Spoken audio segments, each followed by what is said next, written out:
I am so thankful for a mayor who understands that when you invest in the lives of young children, you're investing in the health and vitality of the city. And Mayor Ginther believes it, his actions support that, and we're living proof that it happens all day, every day. And I look forward to that continuing into the future.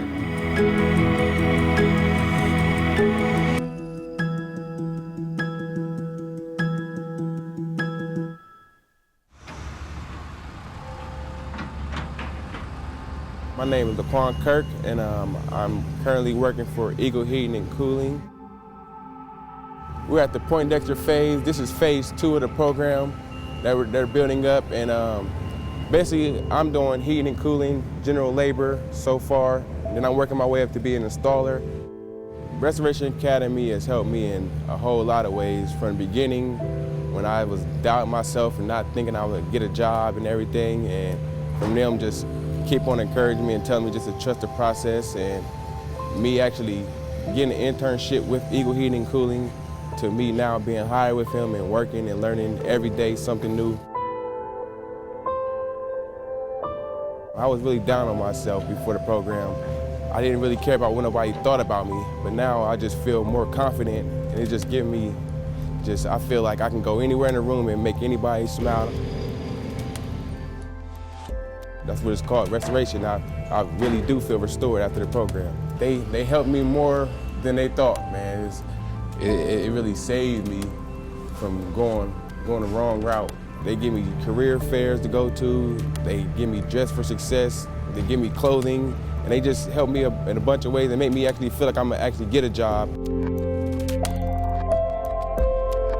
With the great mayor we got, I feel like he's gonna expand it and hopefully get worldwide for everybody.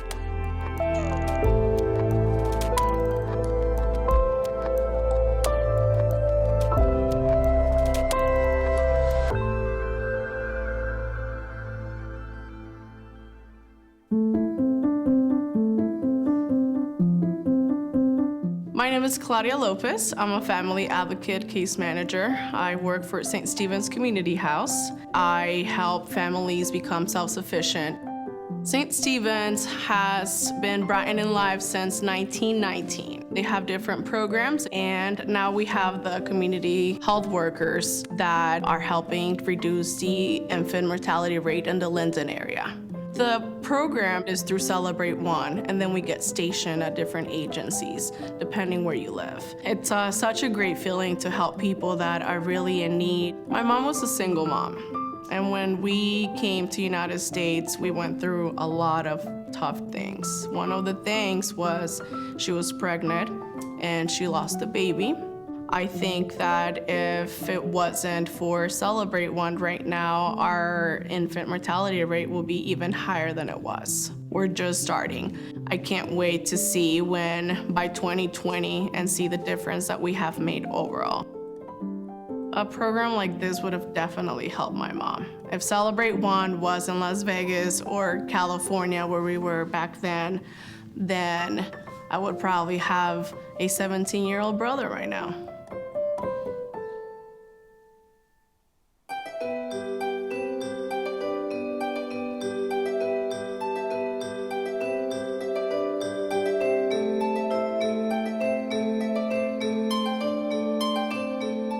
We are a gluten-free bakery. We've been here in Columbus since January of 2013. We were baking out of a commercial kitchen and decided to open our own space, and we have been here in Marion Village since October of 2014. Well, we were one of the first Kiva loans here in the city of Columbus, and we were funded in less than 24 hours. What I loved about Kiva was the community giving aspect. Essentially, your peers is your first round of investors. These are all people that believe in your vision, see how hard you're working, and they want to loan to you. Columbus, I think, is really diverse. We're gay business owners as well, minority, women, gay. And I think that for the community, it's diverse and inclusive, and we see a lot of people coming to us. because of that. I love it here. I've been here since 2000. From an inclusive standpoint, I think it's a very open city. I think it's a very supportive city. The people in Columbus are very proactive in trying to make it a better city.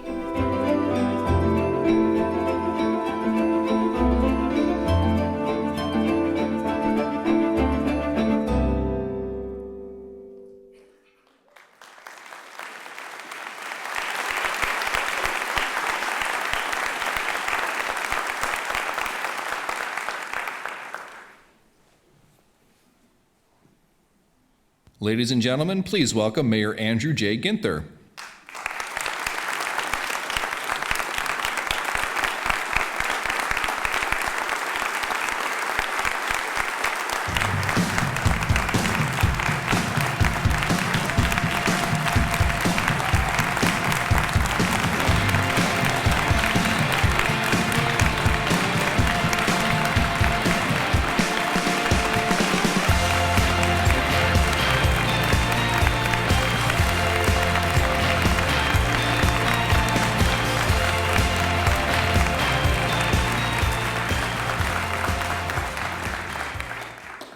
Good evening. It is so exciting to be with you tonight and grateful for all of your support and help in making Columbus such a special place. I often tell people that I have the best job in the best city in America. That has never been more apparent than tonight. Thanks to all of you for being here. And thanks to the Columbus Division of Police for presenting the colors, Kane Long and Jekiah Perry for leading us in the Pledge of Allegiance. And I don't know about you, but I thought Brianna Neal was simply outstanding in her performance of our national anthem.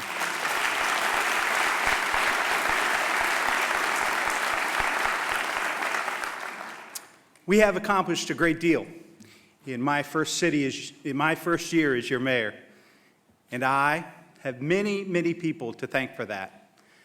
But before I go any further, I need to stop and thank two individuals who have given so much to our community: City Auditor Hugh Dorian and City Attorney Rick Pfeiffer.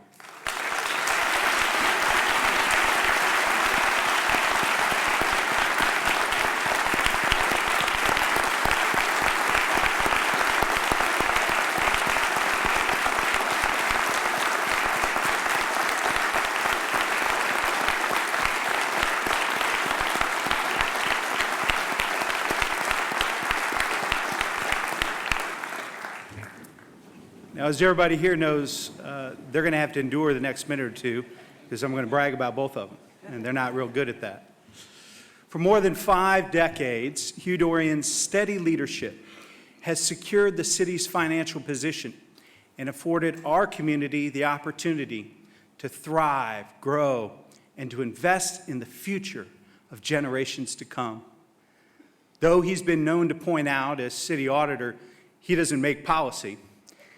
Anyone who has visited the auditor's office to pitch an idea knows his endorsement can make or break the best laid plans. I can tell you that Auditor Dorian has made a tremendous impact on the policies that have helped shape the city we know and love today. And he deserves enormous credit for our success. Auditor Dorian, thank you.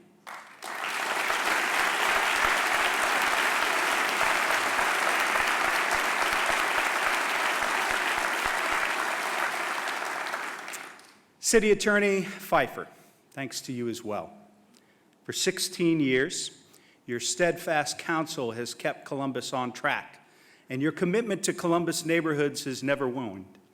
In fact, one of my first memories as a brand new member of Columbus City Council was hopping in Rick's car after a Monday night council meeting to check out concerns we had just heard from a resident on Dakota Avenue, Franklinton. This kind of outing is what's known around City Hall as a mosey, which is really just the city attorney's way of assuring that he, his staff, and anyone who wants to ride along never forgets why we all have jobs. We are here to serve the public. City Attorney Pfeiffer, thank you for your many years of outstanding service to Columbus.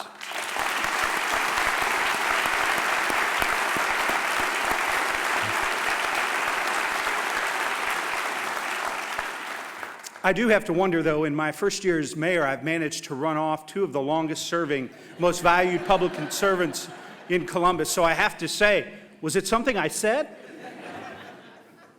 Well, whatever the reason, my parting gift to both of you is that this is the last State of the City address that you will ever have to attend. And for everyone else here tonight, sorry about your luck. I want to thank the best Congresswoman in all of America, Joyce Beatty, who's joined us here tonight.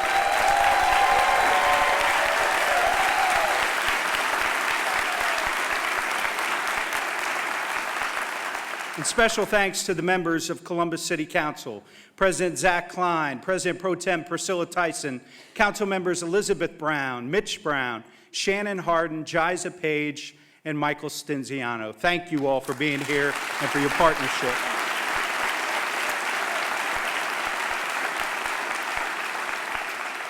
And thank you to the Franklin County Commissioners, our Clerk of Courts, Lori Tyak, Commissioners John O'Grady, who serves as President, Marilyn Brown, and our newest County Commissioner, Kevin Boyce.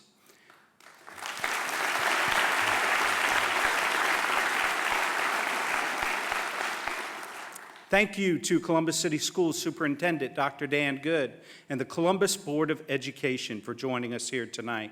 I'd also like to thank Franklin County Coroner, Dr. Ortiz.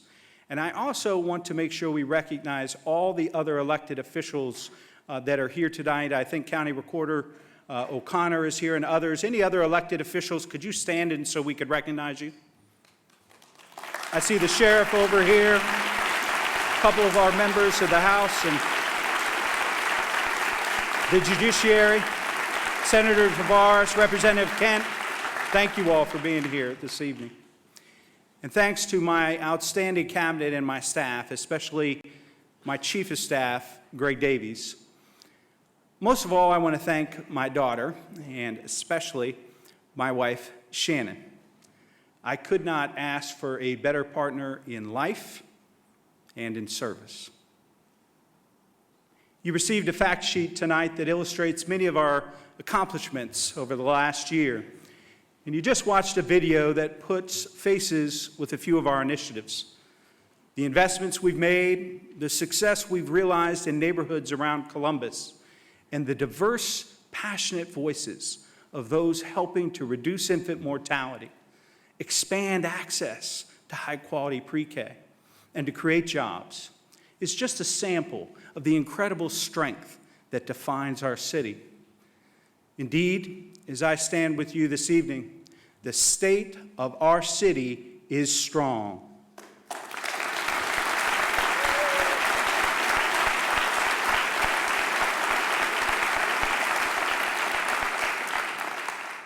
Columbus has the fastest growing economy in the Midwest, the lowest unemployment in 25 years, and due to the great leadership and work of Auditor Dorian and Finance Chair Tyson, a AAA bond rating from all three rating agencies. We continue to attract new residents from across Ohio, the U.S., and the world, not to mention thousands of visitors, contributing millions to the local economy, lured by great amenities and amazing people. In fact, J.D. Power just ranked Columbus highest in visitor satisfaction in all of the Midwest. This award serves as confirmation that we are an open and welcoming community. And it's the reason that we continue to land major conferences like the 2019 American Society of Association Executives annual meeting, decried the Super Bowl of conferences, projected to bring over $500 million in visitor spending to the city.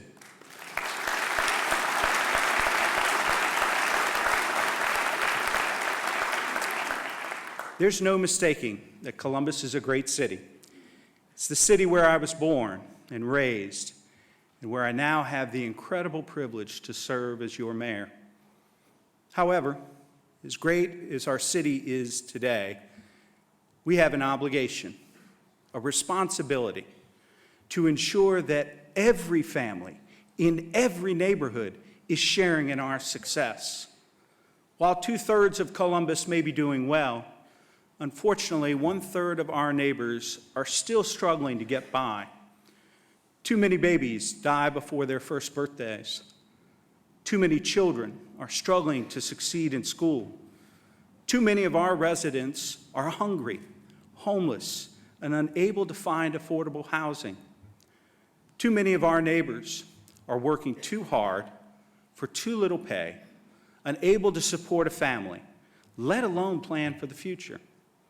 And too many live in fear, some because of the crime in their neighborhood, and some because of threats, old and new, of bias, discrimination, and persecution. However, at a time when some are trying to divide our country with fear, Columbus is embracing unity.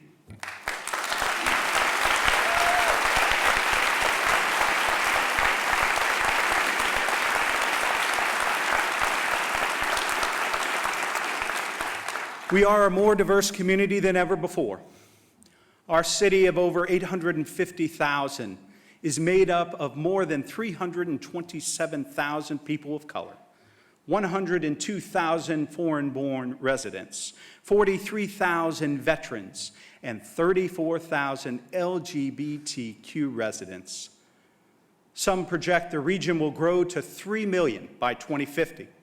So we can expect our diversity will continue to serve as a source of strength to our community. Columnist David Brooks noted recently that if you want to observe and study history, go to Washington. But if you want to participate in the process and help define the future, the most important place to be right now might well be in cities like Columbus. Because unlike many states, and certainly unlike our nation's capital, cities are the center of innovation, reform, and prosperity. Right now, we have the opportunity to tackle our biggest challenges. We know the barriers, and we know that government bears some responsibility for those barriers. Some neighborhoods have been cut off from the prosperity other parts of Columbus enjoy, in some cases, literally. The highway system separated downtown from other neighborhoods like King Lincoln and Linden. Houses in predominantly African American neighborhoods were bulldozed to make way for new roads. And for the first 162 years of our city's history, Columbus allowed discrimination in employment and housing.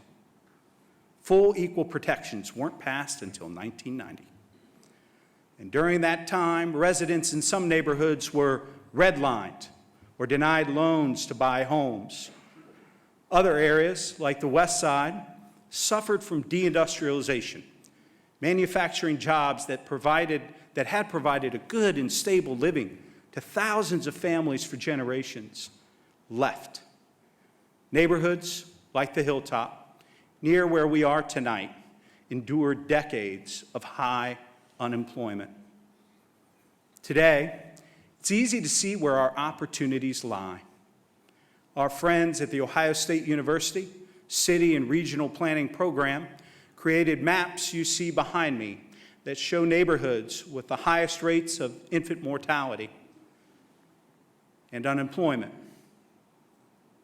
These same neighborhoods have higher rates of violent crime, fewer options for reliable, consistent transportation, less access to health care, and fewer places to buy healthy foods. It is critical to remember that for our neighbors who live in these areas, this isn't just a color on a map. It's what they live with and fight against every day. Now is the time to make tangible, long-lasting changes in the lives of all of our residents. Now is the time to set clear goals, even if they lack simple solutions. It will require us to acknowledge and accept that decisions made in the past have contributed to the systemic inequalities many Columbus residents are experiencing today. While division based on race and class are part of our history, we will not allow it to define our future.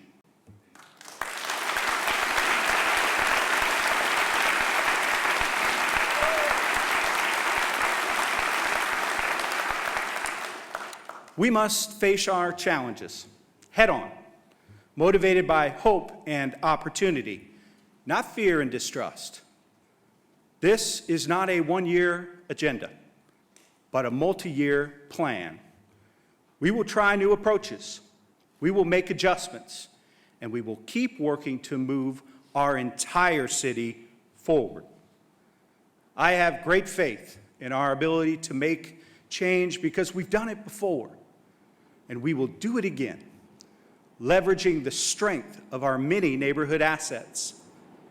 St. Stephen's Community House, the Reeb Community Center, the United Way Neighborhood Leadership Academy, and Fresh Foods Here, Southside Thrive Collaborative, the Shalom Zone, Health Sciences Academy, our community recreation centers, area commissions, civic associations, block watches, and community organizers and advocates.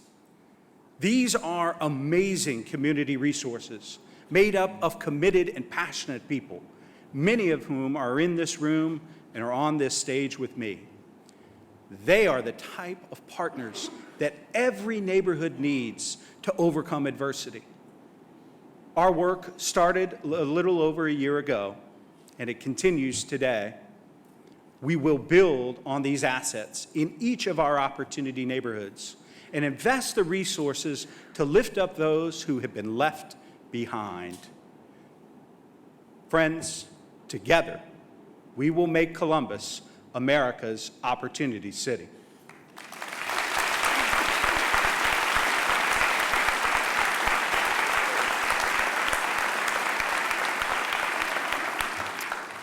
Infant mortality remains a key indicator of the health of a neighborhood, the canary in a coal mine that tells us how a community is faring. The stark reality is this: Columbus has a higher infant mortality rate than many cities that are larger, more diverse, and have fewer resources. New York City has a lower infant mortality rate than we do. In Columbus, 150 babies die each year before their first birthday. And African American babies are 2.5 times more likely to die before their first birthday than white babies. Since 2014, we've invested a great deal of time and resources to reduce our infant mortality rate through the collaborative effort called Celebrate One. We've enlisted partners like the United Health Foundation and the Ohio State University College of Nursing. In 2016, we distributed more than 1,000 cribs to new mothers who could not afford them. We graduated our first Connector Corps class that put boots on the ground to educate new mothers and check in on new babies. But despite our investments, we have not had the impact we want yet. I will not compromise on this initiative. Now is not the time to back down. It's the time to double down. There should be no confusion. Celebrate One is a key priority of my administration.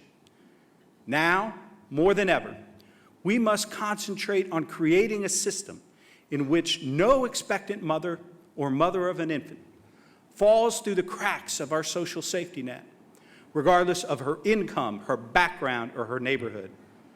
So tonight, I am pleased to announce the promotion of Erica Clark-Jones to lead the Celebrate One initiative.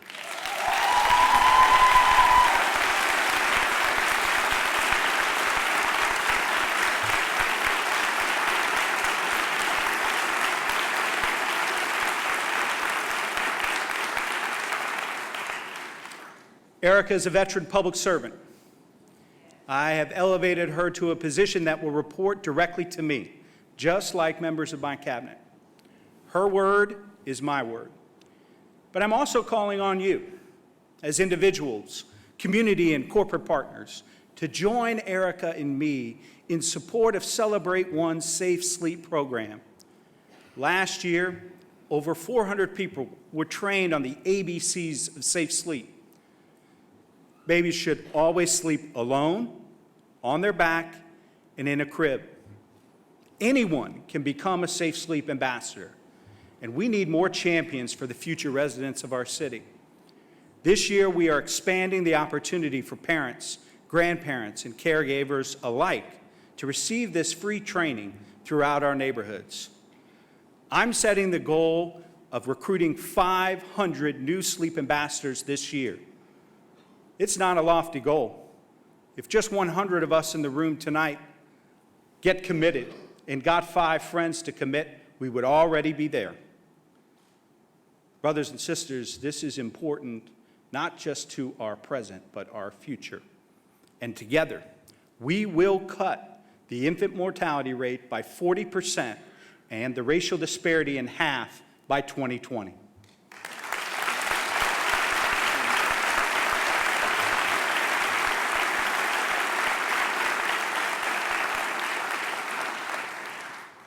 As many of you know, I grew up with brothers and sisters, many of which, and many foster brothers and sisters under my parents' care. Sometimes there were as many as 4 additional kids in the house at any given point. And I remember my mother, who's here with us tonight, being asked more than once who her favorite child was. And as much as my younger sister would say it was her, Mom would always say, "The one who needs me most." The one who needs me most. In the last year, many of you have heard me say that my top 3 priorities are neighborhoods, neighborhoods, neighborhoods. And I have paid special attention to the Hilltop and Linden because they have needed us the most. But just as my mother cared for her entire family, we have continued to invest in all of our neighborhoods. The priority Celebrate One neighborhoods, the Hilltop, Linden, Southside, Near East, Marion Franklin, Northland, and Franklinton, are our opportunity neighborhoods. Even as we continue to invest in the health, safety, and quality of life of all Columbus residents. In Linden, we will work with the community to develop a community master plan through the Neighborhood Design Center and the Ohio State University. This plan will create a roadmap for safer neighborhoods, economic development, and access to affordable housing, quality health care, education, and employment opportunities. Neighborhood transformation efforts like those in Wineland Park, the Near East Side, and the South Side are successful when the planning process includes robust resident involvement, public, private, and nonprofit partners, and the dollars needed to make the plan a reality. To that end, we will have a detailed community-driven plan for Linden by the end of 2017, followed by a plan for the Hilltop in 2018. I want to recognize Councilmember Jiza Page, who grew up in Linden, for her commitment and leadership on this incredible move forward for Linden. Councilmember Page.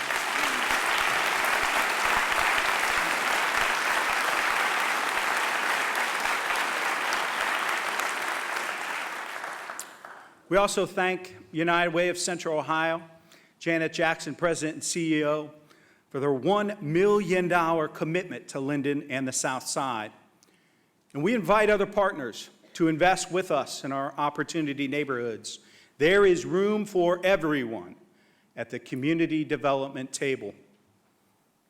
Mobility is the great equalizer of the 21st century, giving residents access to major job centers, health care, and education, which is why we chose Linden as a pilot for some of our Smart Columbus projects.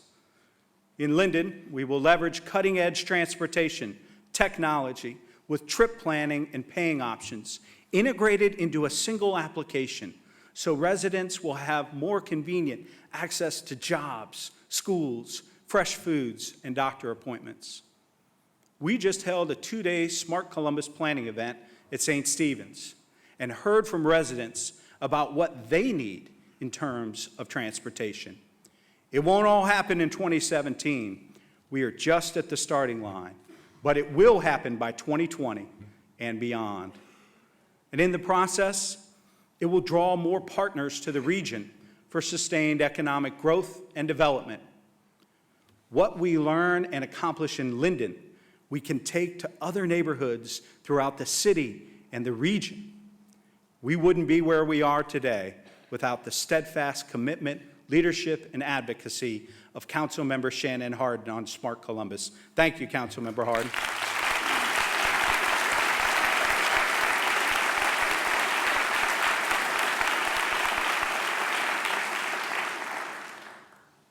On the Hilltop, residents can expect a $5 million investment in Blueprint, which will use green infrastructure to improve water quality and protect homes.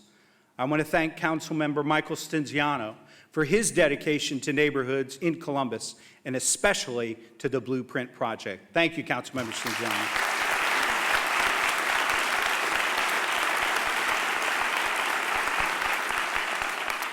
The newest Boys and Girls Club of Columbus, located in the J. Ashburn Youth Center, will offer new and expanded opportunities for young people on the Hilltop. This is made possible by the Westside Community Fund, a partnership between the City of Columbus and Hollywood Casino. I look forward to the official kickoff this summer.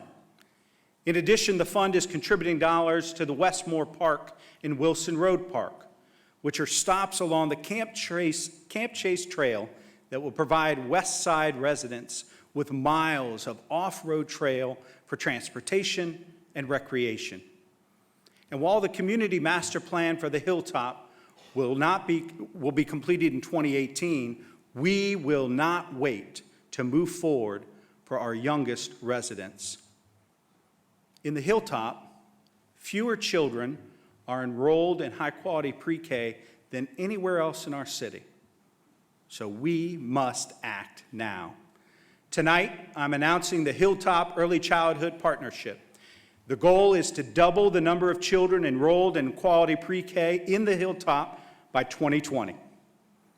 This partnership, chaired by Jane Leach, a known champion of early childhood education, will include quality early childhood providers on the Hilltop, as well as Columbus City Schools, Dr. Good and the board, the Franklin County Commissioners, and our community members. Our lead advocate and champion, because our neighborhoods need champions, is Doug Bohr of Bohr Communities, a native of Columbus whose family has their roots very much embedded in the Hilltop community. You don't get any more Hilltop USA than the Bohr family, and we are grateful for their leadership and commitment. But I challenge those here tonight to join the Bohr family. We need more champions on the Hilltop and in our opportunity neighborhoods throughout our city. 2017 will bring new sidewalks and refurbished traffic signals to Marion Franklin, specifically along Fairwood Avenue and between Wayland Drive and Watkins Road. On the south side, we are working to redevelop the last 2 vacant parcels on the former Schottenstein site. A total of 122 affordable housing units, as well as retail space along Parsons Avenue, will begin construction this year. Our Recreation and Parks Department will upgrade Indian Mound Recreation Center to serve the growing Southside neighborhood with a new gymnasium and fitness room, as well as art rooms, a teaching kitchen, and other community gathering spaces. For Franklinton, developers Kaufman and Casto will be starting mixed-use development projects. The city has worked with both developers to ensure that these projects maintain affordable housing options in the neighborhood. The Westside Community Fund is making significant contributions to Franklinton, including a $300,000 investment to open a nonprofit grocery store operated by Lower Lights. Absolutely.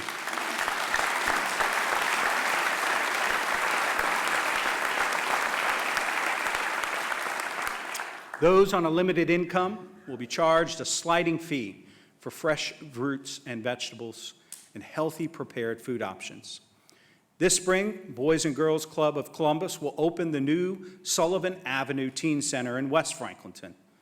It will provide a safe space, access to mentors, and guidance towards the many paths to the middle class, including post-secondary education, a 21st century career, or military service. I am grateful to the state of Ohio, the Columbus Foundation, and other private donors for their partnership. And, as we announced yesterday, the headquarters for Smart Columbus is moving to the Idea Foundry in Franklinton.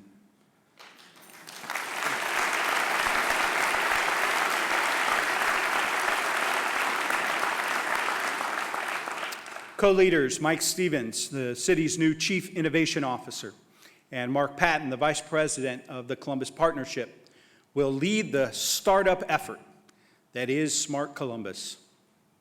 The Near East Side, the city is close to completing facilities in Poindexter. Seniors are now calling it home. More families will move in this spring. And when construction is complete, we will have added a total of 420 new units of mixed income housing.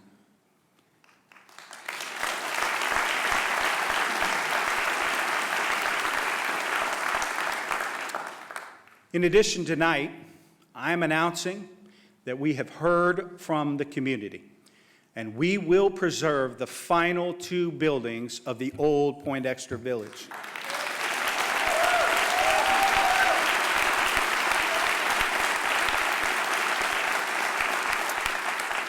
I applaud the advocacy of the James Preston Poindexter Foundation and its amazing leader. If you haven't met her, she's a mighty force for good in our community. Ms. Rita Smith, for their work on this museum.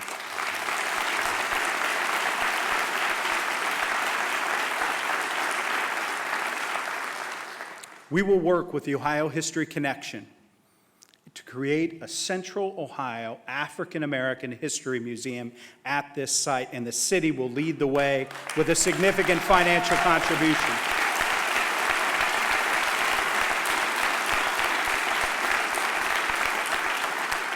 And I can say that in confidence because the finance chair, council member, President Pro Tem Priscilla Tyson, has been with me every step of the way on this. Thank you, Councilmember Tyson.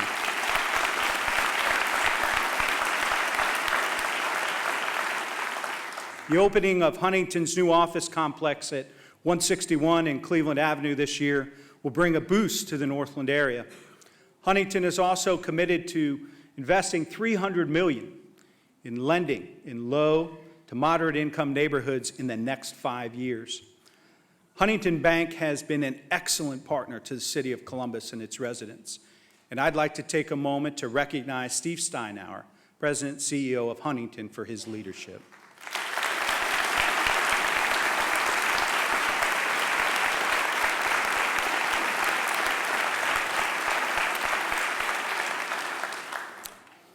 Throughout Columbus, in every neighborhood, public safety has, is, and will continue to be the single largest investment the city makes each year.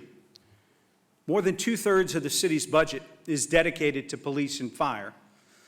Being at the James Jackson Police Academy tonight was deliberate.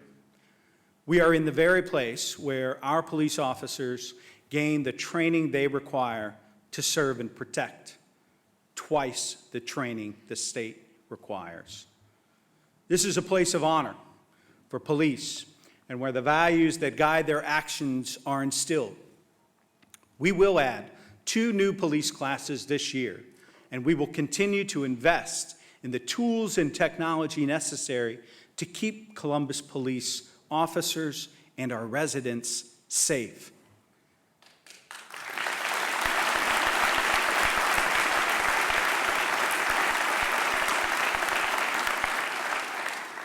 This includes a nearly $10 million investment in body-worn cameras, with more than 500 officers outfitted by year end. As you know, body-worn cameras are one of my highest priorities because they are another tool to help protect our officers, the public, and the public's trust.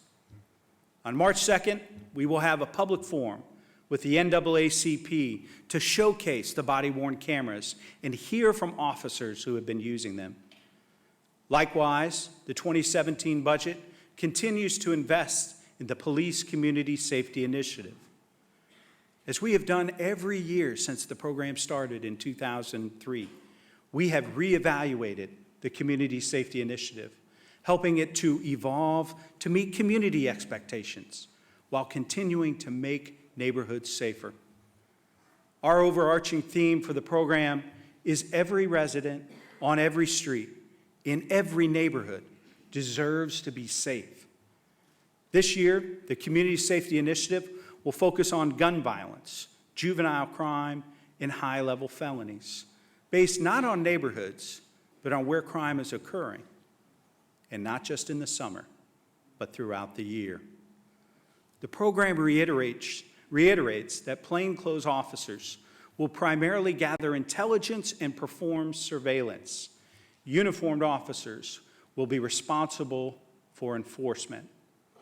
As Commander Gary Cameron, who will again oversee the initiative, has made clear, this has always been the directive, but it will be emphasized in 2017 with the reformed and retooled initiative. Thank you, Commander Cameron, and for your great service of officers keeping our community safe.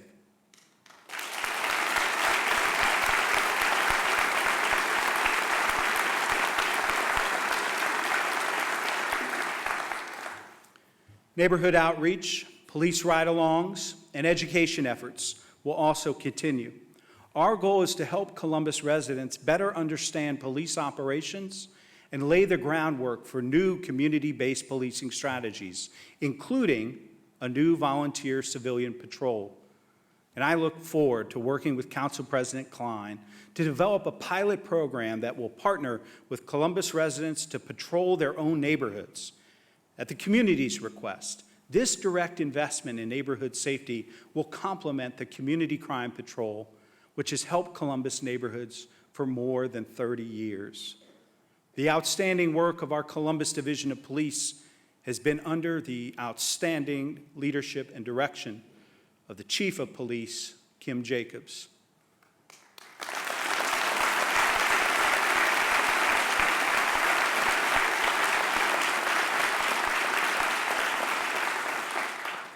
The Chief is one of the most progressive chiefs in the country, fully embracing community policing and focusing on crossing the divide between police and community throughout our community. It has been her commitment to our body-worn camera initiative, the retooling of the Community Safety Initiative, all of the incredible work she has done around community policing, as well as her tireless work to remain accessible and responsive to the community. Tonight, I am pleased to announce that I have asked Chief Kim Jacobs to continue leading our division in the years ahead. Thank you, Chief.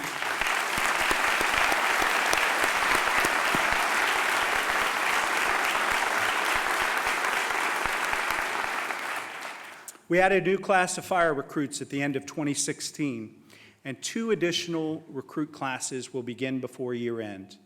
We're working to better align resources, achieve greater results, and reinvest the savings to add new fire stations and firefighters in growing neighborhoods.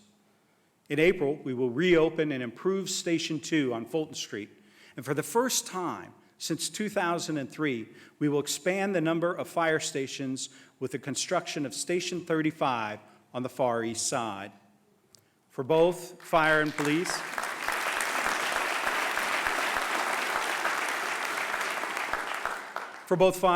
police, we must increase the diversity of our safety forces. My vision is for the diversity of our forces to reflect the beautiful diversity that is Columbus. This year, we will apply for a U.S. Department of Justice COPS grant. If awarded, we will be able to dramatically increase the size of our minority recruitment unit, hire additional police officers, and focus on strategies to recruit women and minorities to join the ranks of Columbus Police and Fire. This enhanced recruitment strategy will help identify successful candidates and direct, mentor, and guide potential recruits through a new partnership with Columbus City Schools and Columbus State to prepare students for a career in public safety. In addition, the Department of Public Safety, the Office of Diversity and Inclusion, and the Civil Service Commission will work to enhance employment opportunities for underrepresented groups. Perhaps most significant, the city will change the makeup of the two boards that score the civil service exam for police and fire, adding a neighborhood representative to each.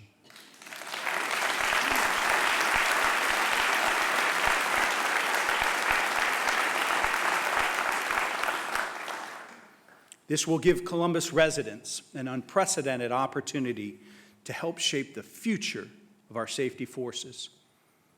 I would like to thank Councilmember Mitch Brown for his dedication to expanding diversity in our police and fire divisions. Thank you, Councilmember Brown.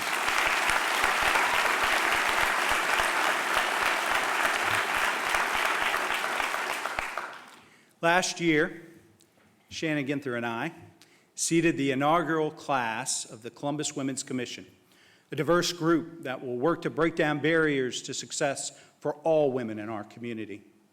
Thank you, Shannon, for leading this effort to help put women first in Columbus.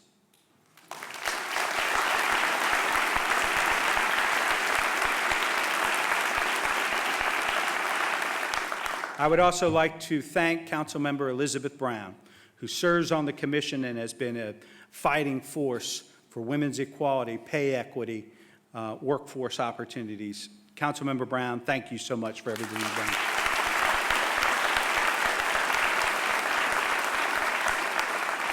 The important work of the Columbus Women's Commission has already begun.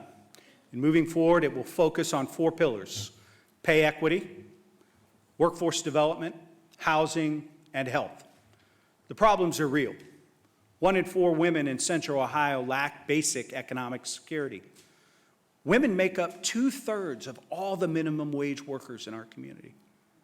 And in Columbus, women working full-time make 78 cents for every dollar a man earns, which is even below the national average for pay equity. Women also face a benefits cliff, where accepting a small raise that they have earned can mean losing help with child care or health insurance.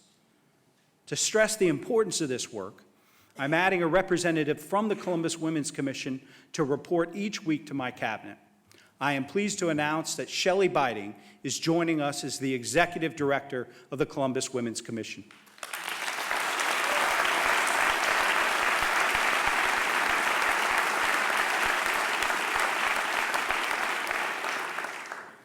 While Columbus as a whole is experiencing the lowest unemployment in decades, some residents struggle to find employment that can support a family. Poverty has declined in many parts of the city, but grown deeply in other areas. I am committed to finding avenues to help residents access the training and support they need to break the cycle of poverty.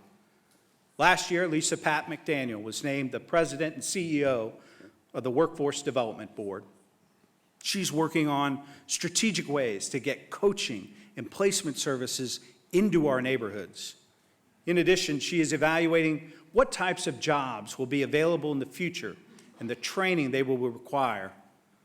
As Columbus becomes a city with smart transportation, for example, we will need people trained and educated to fill those jobs.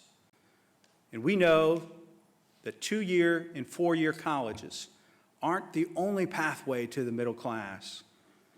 That's why I'm excited to be expanding career-based training in Columbus. In 2017, we are creating the Construction Trades Education Fund in conjunction with Dr. Good and Columbus City Schools.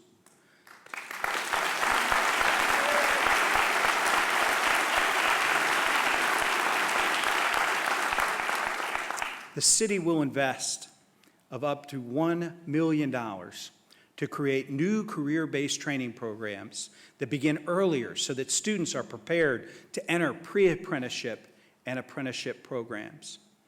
That is our investment.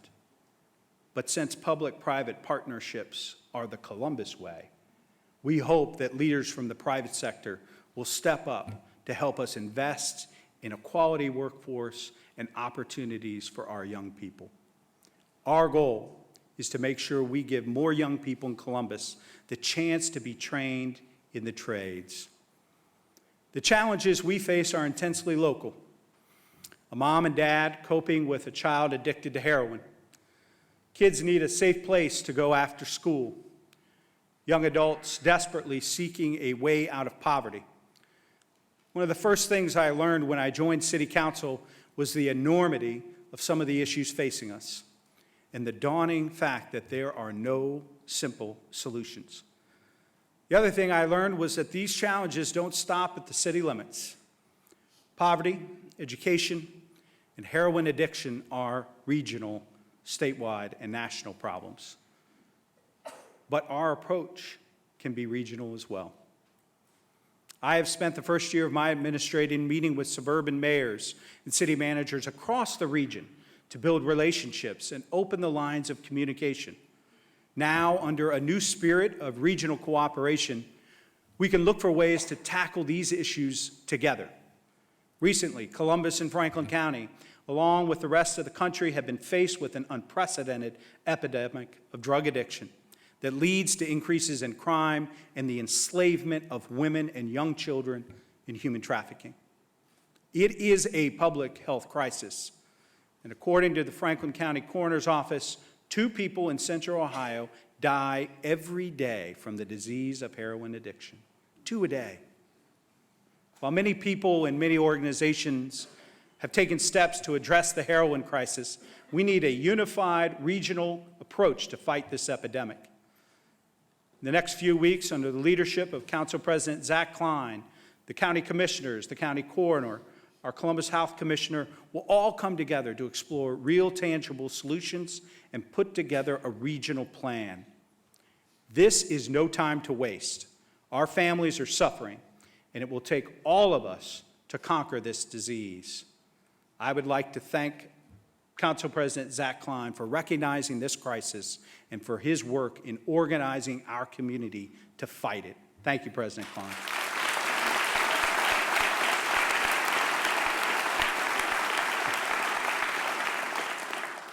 The Recreation and Parks Department is taking a collaborative regional approach as well for enhancing youth and family development at 11 neighborhood community centers aligned with the Celebrate One priority neighborhoods.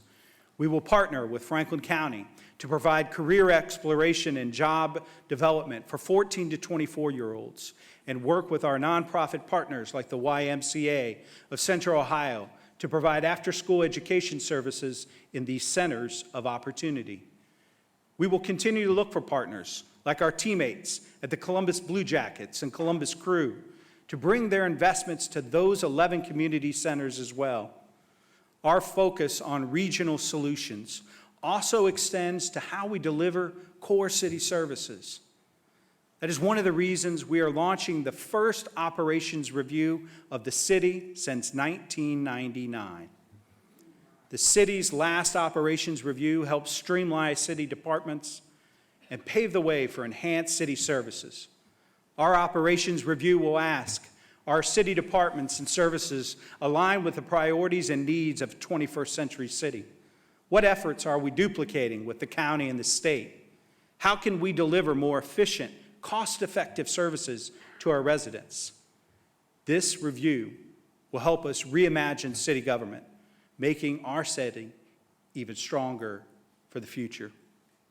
Part of our operations review is to make sure we stay fiscally responsible. We're the only city our size with a AAA bond rating from all 3 rating agencies, saving taxpayers millions of dollars every year and allowing us to invest in new roads, sidewalks, and protect clean drinking water.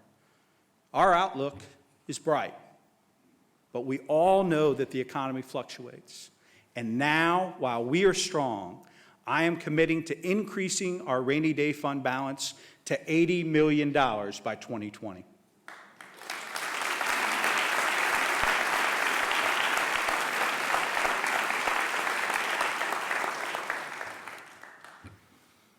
Maybe what I've outlined tonight sounds like a lot.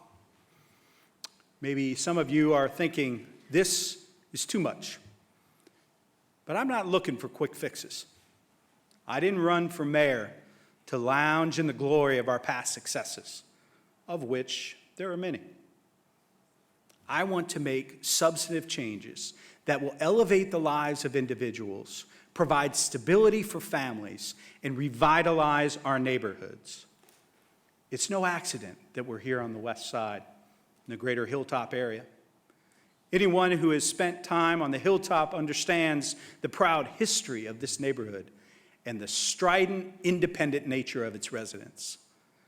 I am committed to lifting up the Hilltop in every neighborhood in Columbus to help us reach our collective potential. Look around this stage at who I'm with and who is sitting shoulder to shoulder. This is us. Not just part of a logo, but who we are. Police officers, firefighters, civic leaders, faith leaders, organized labor, business leaders, and entrepreneurs. We are neighbors. This is us. And we are all that we need to make Columbus a place for all of us. Friends, I don't stand before you tonight to tell you that I alone have the solutions to all of our challenges. On the contrary, I'm here to tell you that it will take all of us working together to reach our goal to make Columbus America's opportunity city. Whether we are working to make our neighborhoods safer and stronger and strengthen police and community relations, reducing infant mortality, promoting the inclusion and advancement of women and minorities, or confronting the suffering of heroin addiction, it will take all of us united to work together to chart a better future. Michael Bloomberg, the former mayor of New York City, wrote recently that the new presidential administration may dominate the headlines in the coming years, but the biggest changes in the way we live will be driven by cities. How fortunate are we to be living in a city that can tackle some of our biggest challenges in ways that the state and nation cannot? And how blessed are we, you and I together, get to lead and write the next chapter for Columbus, building a future worthy of our children and grandchildren. Thank you very much. God bless you. God bless the city of Columbus.